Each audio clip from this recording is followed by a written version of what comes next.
Fala, gente, mas eu tô de volta pra falar sobre Vingadores Ultimato. E eu não ia fazer vídeo sobre isso porque depois que eu assisto eu vou perdendo meio que o interesse quando eu vejo um monte de gente postando e eu vejo que não tem necessidade de eu postar. Mas hoje eu vou fazer um daqueles provavelmente bem longos pra falar do filme inteiro e com muito spoiler. Então se você não viu o filme ainda, por favor, vá ver o filme porque tá demais. E não veja, não caia nos spoilers. Então vamos começar pelas expectativas que a gente tinha para Endgame. Quais eram?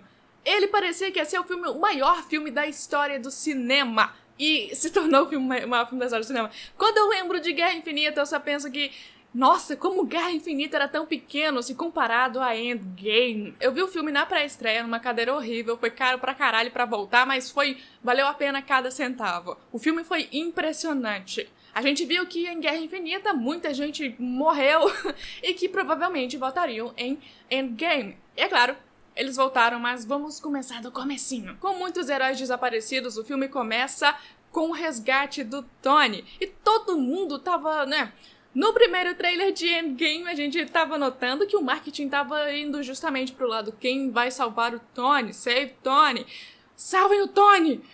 Que foi uma coisa bem acertada, se a gente, olhar pro lado de, o finalzinho não tem como salvar o Tony. E claro, quem salva o Tony é a Capitã Marvel. Depois disso, nós temos todos os heróis na Terra se preparando, tentando encontrar uma saída para o nosso probleminha. Como reverter essa situação? Eu vi algumas pessoas reclamando do tempo de tela que a Capitã Marvel teve, por exemplo, e a gente... Gente, pelo amor de Deus, vão se foder! Como vocês podem reclamar de uma coisa dessas com centenas, dezenas de heróis na tela, você se preocupar com a Capitã Marvel aqui? O filme pertence aos Vingadores originais. Não tem como discutir isso. Apenas no finalzão que todo mundo tá lá e a Capitã tem uma pequena participação também. Por que vocês reclamariam disso? Ela acabou de ter um filme próprio. Olha só, a gente não pode deixar de dizer que Vingadores Endgame foi feito bem antes de Capitã Marvel. Pelo menos ela começou a trabalhar como Capitã Marvel dentro de Endgame antes do seu próprio filme. Então pra mim não faz muita diferença a quantidade de tempo de tela que a Capitã Marvel teve. Não faz diferença. Foi bom o suficiente e não tirou o protagonismo do Capitão, que é uma coisa sagrada nesse momento. E o protagonismo também do Tony. Não tinha como ela chegar do nada, a personagem acabou de entrar no MCU e simplesmente salvar todo mundo, salvar a porra toda. Vocês iam reclamar do mesmo jeito. Agora, de volta às outras personagens, nós temos as personagens femininas que simplesmente arrasaram. Eles deram a mesma importância dos personagens masculinos às heroínas femininas, isso foi foda pra caralho, representando justamente numa única cena onde eles estão praticamente jogando um jogo. Quando o Peter fala, como vocês vão conseguir passar isso aqui, gente? E aí ela, juntos nós podemos. Cara, foi emocionante, né? Todo esse começo, ninguém esperava que o filme fosse justamente resgatar o Tony nesses primeiros 10 minutos e do nada, 5 anos se passaram pra justamente, eu acredito, ter esse impacto, esse grande impacto. Porque imaginem, uma semana depois eles salvaram todo mundo. Qual o impacto disso, não é verdade? Então, esses 5 anos que se passaram foram muito bem apresentados, muito bem colocados nessa história. Aí a gente vai pra essa parte incrível que foi simplesmente, cara... O que a gente sabe, eu vi uma pessoa falando, parece um novelão. É claro que parece. Por quê? Porque finalmente em um filme da Marvel a gente tem muita vontade de chorar. A gente tem momentos reais, nós temos momentos excepcionais, muito dignos de lágrimas, porque eles são emocionantes. Nunca, em nenhum filme da Marvel, a gente teve tanto coração, tantos personagens que realmente impactaram de forma emocional e emocionante a gente como fã. Tanto que eu percebi que metade do filme, até o momento que realmente começa a botar pra acabar, da merda mesmo, o filme tem a clássica estética da Marvel. E essa estética é justamente ser cinza o tempo todo. Cinza, claro. É só quando eles começam a realmente tudo explode, vai dar merda, agora é a luta final, que eles começam a ter mais cores. As cores no MCU foram introduzidas justamente em Guardiões da Galáxia, e aí a gente foi tendo um pouquinho mais como em Thor Ragnarok. E aí quando une todas essas partes dentro do Endgame, aí sim as cores começam a fazer sentido. E é dessa forma que a gente vai pro Thor.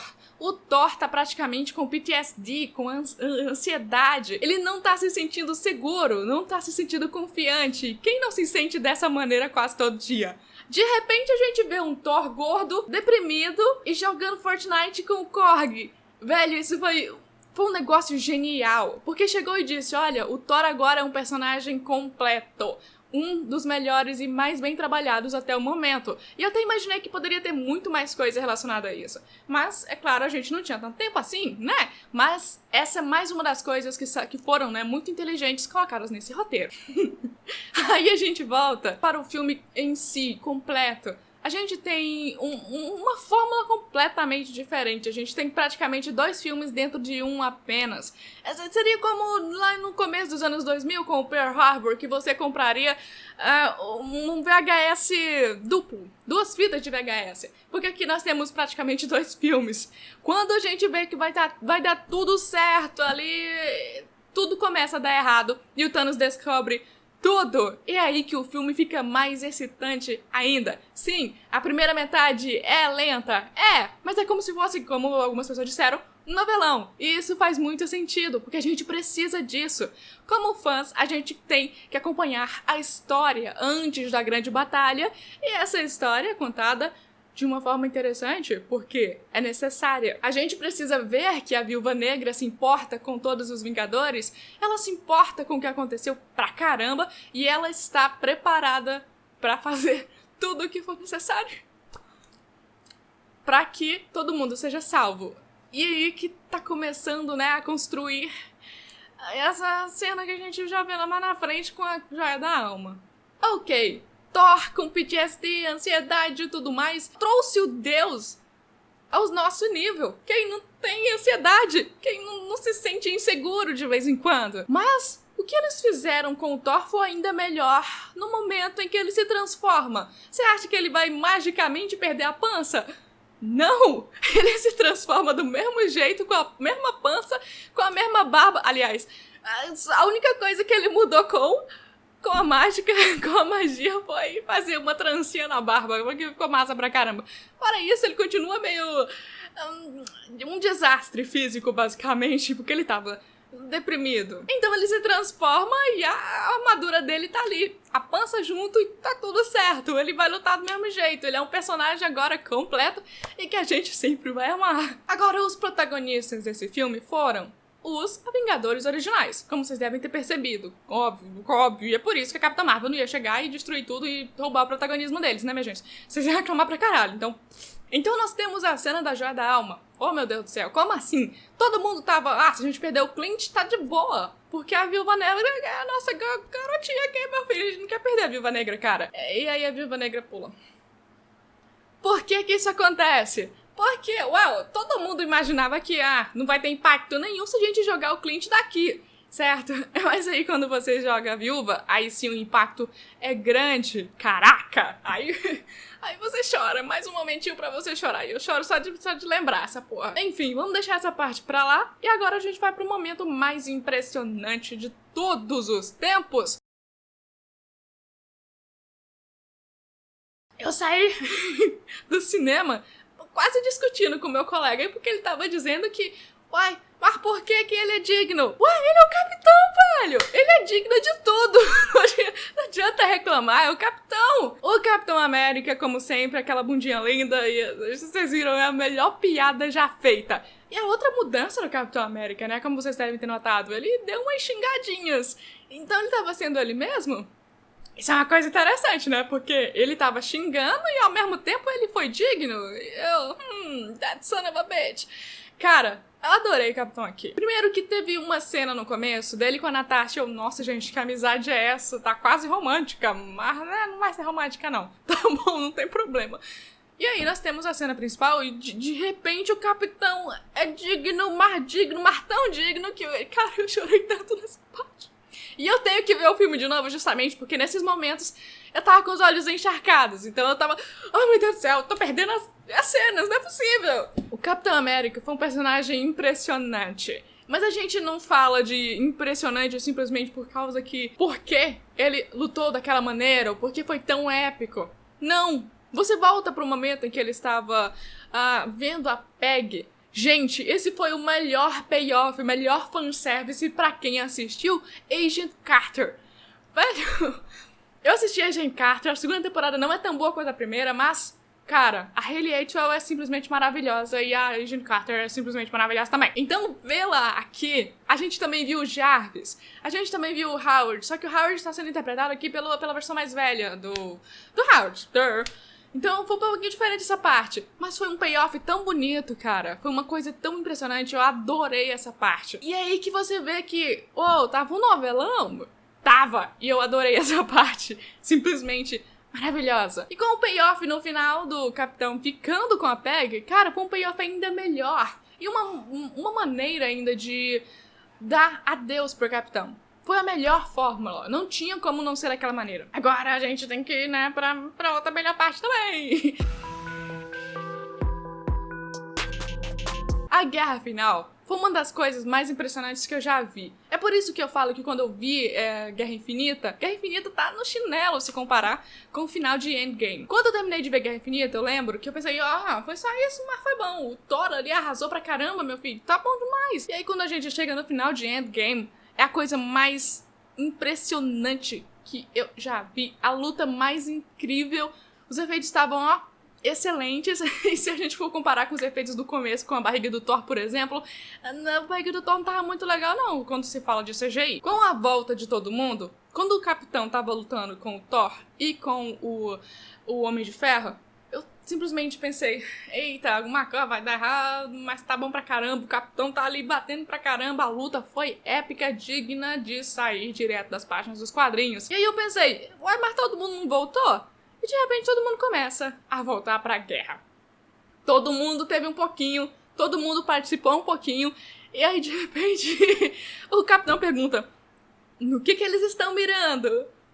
Gente, é claro que estava mirando a Capitã Marvel, e ela também teve o seu momentinho de glória lutando contra o Thanos. Mas é claro que o grande momento é a união do Homem de Ferro com o Homem-Aranha. Cara... foi mais um momento que eu chorei pra caralho. Eu chorei pra caralho nesses momentos. Então eu preciso assistir de novo esse filme.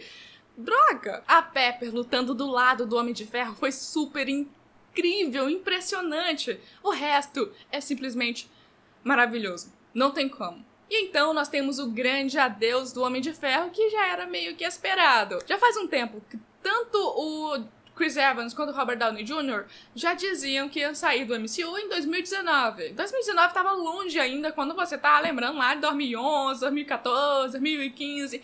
Tava longe pra caramba, você nunca imaginaria. Agora, com todo esse tempo, eles se tornaram lendas dentro do MCU. Então você talvez imaginasse que, tudo bem, vai sair só um, né? Mas não. Saiu todo mundo. Ficou só o Thor nesse caso. O Clint, ele se aposentou de novo. Provavelmente. A Natasha tá morta, eu não sei se eles vão trazê-la de volta, eu espero que sim, porque ela vai ter um filme dela agora, recente, cara, não é possível. Então ficou só o Thor que meio que mudou o Guardiões da Galáxia, que agora vai ser de novo as Guardians of the Galaxy. Então vai ser legal pra caramba essa parte. O filme deu muita coisa, ai meu Deus do céu, eu fico até emocionada. Funeral do Tony. Todo mundo tava ali, até o molequinho que se vestiu de Homem de Ferro, não sei se foi no primeiro filme, foi no terceiro filme, enfim, até ele apareceu. Nós temos o Capitão mais velho, e ele ficou com a Peg, e no final nós temos a dança, a Peg com o Rogers. Cara, eu tô chorando. Tudo isso aí foi tão emocionante que Endgame se tornou o maior filme de super-heróis desde sempre. É claro que sim, a primeira parte é mais lenta, mas tudo se paga. Tudo se torna muito, vale a pena pra caramba assistir, mesmo que esse começo seja mais lento. E não que isso seja uma coisa ruim, porque eles realmente tiram o tempo suficiente pra contar a história direito, pra fazer tudo valer a pena de forma que faça você chorar umas 10 a 15 vezes no filme. Então, sim, eu adorei Endgame. Eu tô mais do que animada pra ver de novo. Eu quero, pelo menos, ver de novo no cinema, então me levem. Eu quero muito ver de novo no cinema. É um filme excelente e, well, não tem como dizer que não é. Me diz aí lá embaixo, me diz aí nos comentários o que você achou do filme, porque, velho, esse filme foi foda pra caramba. E os personagens estavam maravilhosos. E eu espero, claro, falar sobre os efeitos especiais dele assim que sair o VFX Real, né? Se você tiver gostado desse vídeo, inscreva-se no canal, deixe seu like e a gente se vê no próximo.